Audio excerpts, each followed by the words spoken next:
Hello and welcome everyone, Lionheart here, and today I've got some more Dawn of War 3 gameplay footage for you guys. I was invited up to a preview event in London back in February by Relic and Sega to take a look at the Power Core multiplayer mode, which is what we're looking at right now. As you can see at the top of the screen, we're nearly 4 minutes into this game. I was only allowed to release 20 minutes of footage, so I want to try and show you guys as much of a full 2v2 match as possible.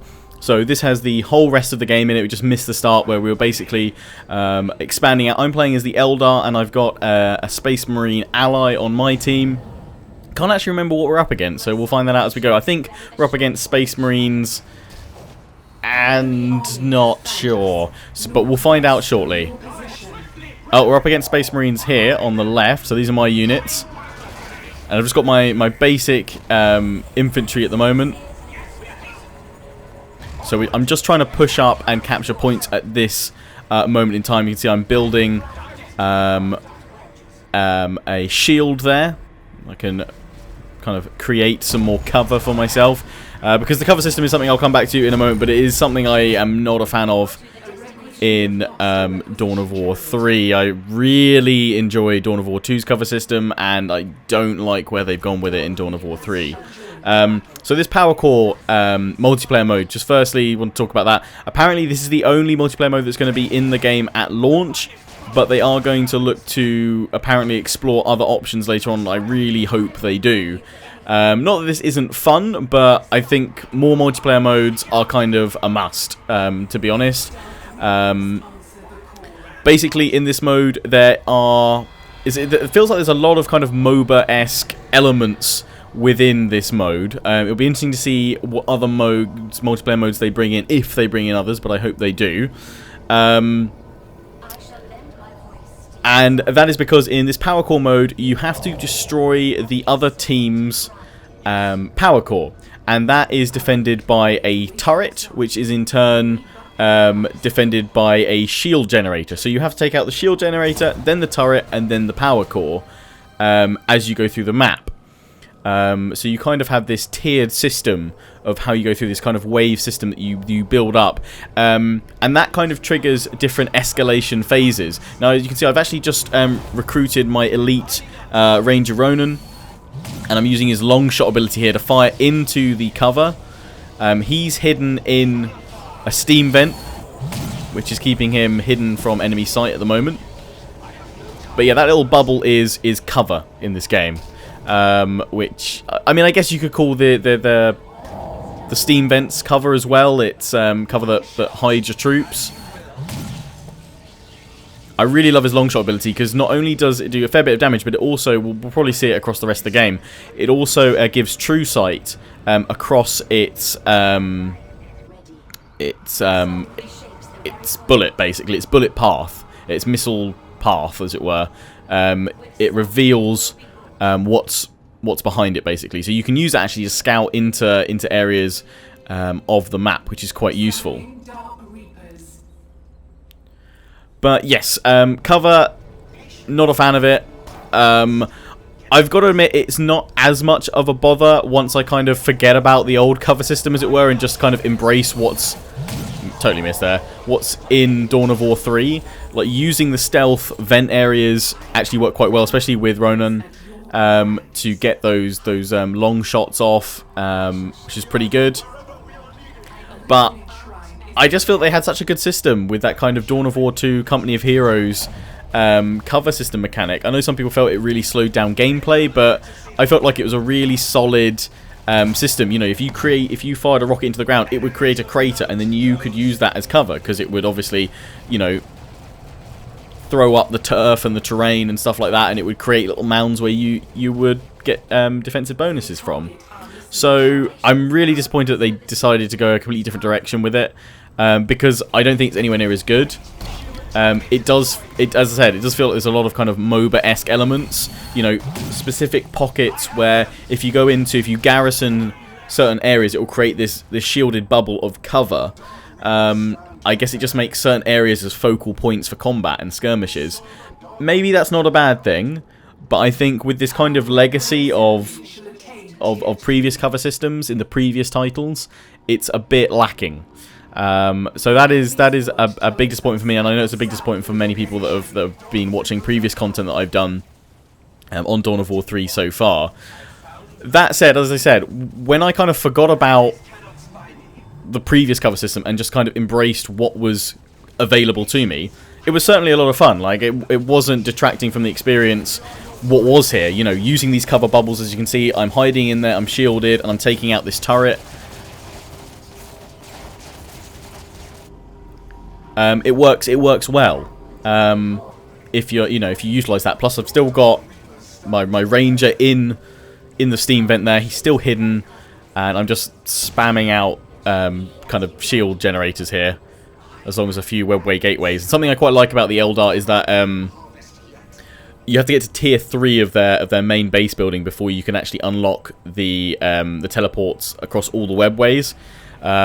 Which does mean you want to kind of push to that as soon as possible, because the webway gateways are super useful for getting around the map very quickly. In fact, so I didn't get a chance to try it out in this multiplayer match, but another game I tried, I managed to build a webway gateway right behind the enemy base, and then I just teleported a huge army in there, and that was lots of fun. Something I want to come back to, though, about the whole kind of, you've got to kill the shield generator, then the turret, and then the power core. Each time you take one of those out, it kind of, as you can see, it's just happened, perfect timing, escalation phase 2, because we've just taken out, or as time goes on as well, I think we have taken out the, I don't think we've taken out their shield generator or any of their points yet, but as time goes on, escalation phases kick in, and that also, I think, is affected by whether or not you've taken out one of their shield generator turret along the way. But that basically increases, I believe, the rate of kind of resource production and things like that that's kicked out. So it really starts kind of speeding up the gameplay the further you go into it, to the point where if you're losing units, you should have a lot of requisition and power to then pump out more troops with. So the longer the game goes on, the more escalation phases that it goes through, which has a beneficial effect on your kind of economy, but it's also helping out the other players as well. And if they've already got a really strong standing army, you're going to be on the back foot and really struggling. So I'm just pushing out some Dark Reapers here, and I'm chasing these guys back to the base. Again, using that long shot, you should be able to see on the mini-map, and we can actually see the bolt. We can see it gives us true sight behind that bolt there, behind the missile, which is really useful for scouting. I really like the Ranger. So yeah, I've got the Ranger as one of my elites. I've also got the Wraith Knight, and then I've got Jane Zar, which is a very powerful Banshee melee fighter. I can't remember if I deploy them in this battle. I definitely deploy the Wraith Knight, fear not, but I can't remember about Jane Zar. But yeah, this was about, I guess, an hour into the session. I played 1 or 2 games with the Eldar already. I played Space Marines at EGX last year, and I wanted to try out the Eldar. So yeah, you get elite points as a new resource to sell. That's the purple icon bottom left next to the power icon. So right, now we're attacking their shield generator. So yeah, we haven't hit any of the tiers yet, but we're going in, we're attacking the shield generator. It's taking a lot of damage. So yeah, I'm just upgrading my webway assembly.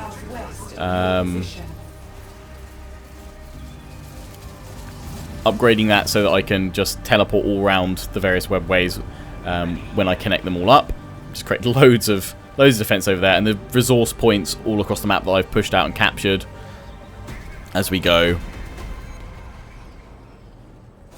Okay, and we're being attacked by Space Marines now. We've managed to take out the shield generator, but we're pulling back into cover because we're getting attacked. They found my Ranger hidden in the smoke. We've got some more troops back there. I'm going to try and pull them towards the cover there. There we go. They're firing from cover. Oh, we're taking lots of damage. Very squishy, so we need to get them back. But yeah, so you've got elite points, and you get them ticking over time. You can also boost the rate at which you gain them via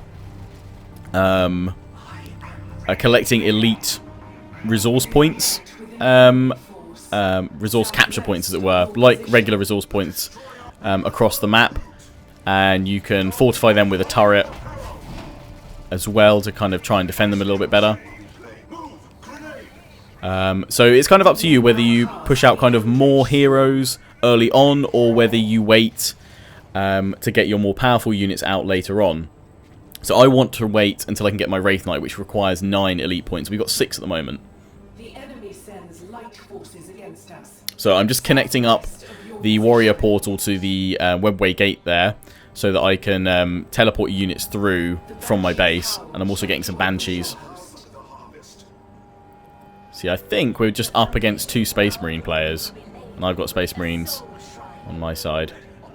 So there we go, into the portal, and he'll pop out straight up here. So the top ability on the left as well is my Eldritch Storm, which is pretty good fun as well, and I do use that in a moment too.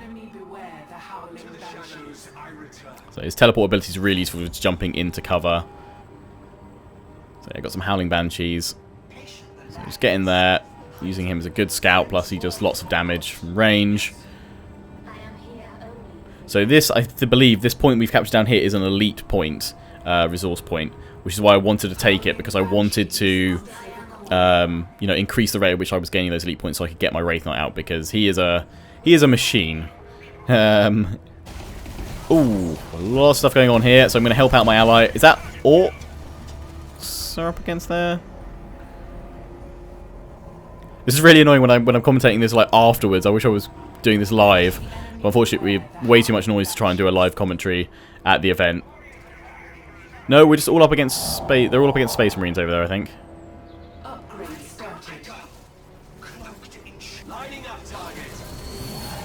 Oh, but they've just taken out my Ranger.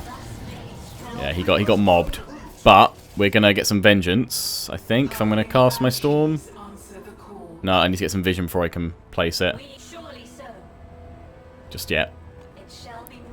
Loads and loads of shields. So I've kind of wanted to create multiple layers that I could just retreat back through. You see, I've got loads of Banshees on the way.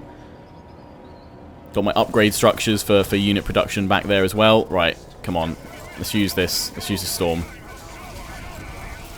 Here we go. Eldritch Storm. And this has two kind of modes, basically. It can do this massive storm area effect, how it currently is. But if I click onto one of my units, as I'm doing right now, it will actually kind of fuse with that unit and create this beacon thing. Not sure what it's actually called. But as you can see, if I just move it now, it's every so often smashing out lightning bolts down on the enemy. And the only way to kind of stop this, basically, because it does a lot of damage if you're right into troops, wasn't the best placement for it, is you've actually got to kill the kind of center point of this this icon that's being created, basically, that's fused with my unit.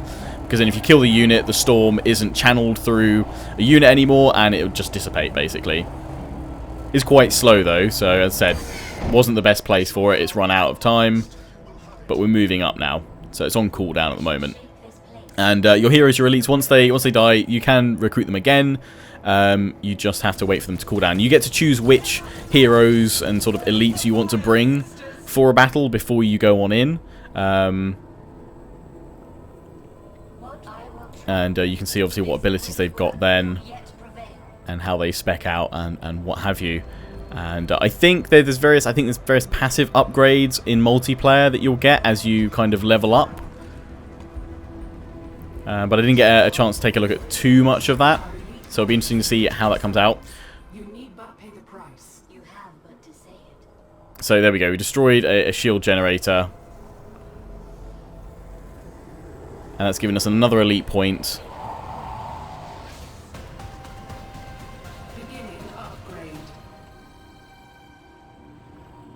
And I believe I've just called in my Wraith Knight. Because it says I have no points now. I just missed that bit. Yeah, I must have just called my Wraith Knight in. Surely. Yeah. There we go. There he is. Absolutely love this unit. So much fun. Insane amount of damage. Not good in melee. It's meant to be a ranged unit. However, it does have some pretty cool... Its jump ability can be used very offensively or as an escape, basically, which I really like.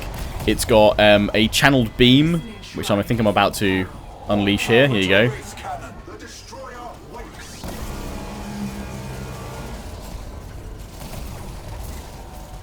Yeah, boom. Lots and lots of range damage. Really, really solid.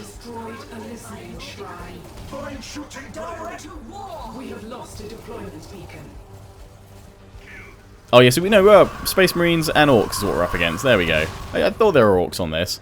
Just haven't seen many of them. They've been focusing on the Space Marines, so I was coming up against enemy Space Marines on my side.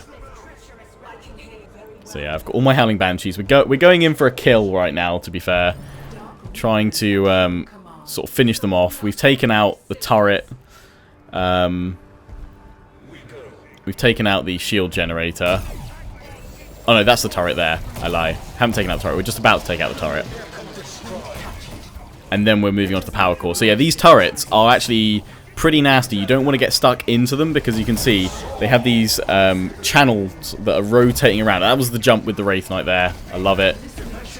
He's also got this disruption field, which he can fire on units.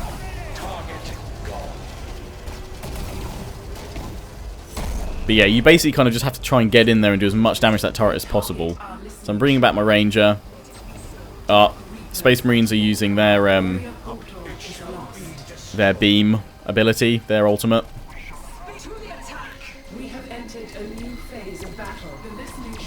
Yeah, so another escalation phase, up to escalation phase 3. You can see our resources on the left-hand side are just going crazy right now.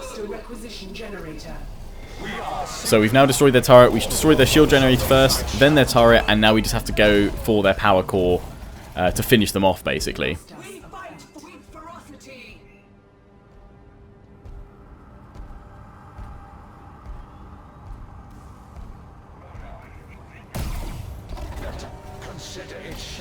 So we're moving on into their base. I've got the Wraith Knight. I might as well keep on pushing at this point.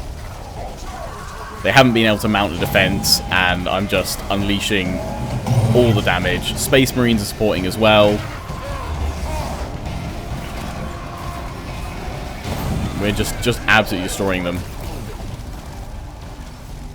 I'm going for the jump here.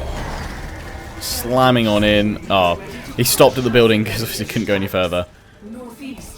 Use my Storm. I think we're trying to use that. Because you just got to destroy this power core, and then we will claim victory.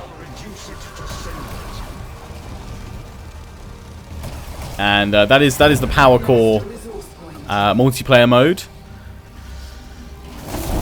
Lots and lots of damage being done. They've drop podded in some. I think there's is that a Devastator squad or is something like that? They've just dropped in, but Wraith Knight is just destroying them. Move the Storm over to destroy the Space Marines. Meanwhile, Howling Banshees having a great time. We've just fused it with a unit so it will start zapping things. We've dropped down a friendly boom! A friendly Dreadnought's just been dropped down, there we go, and we've destroyed the power core. And that is GG, game over. So I hope you enjoyed this gameplay.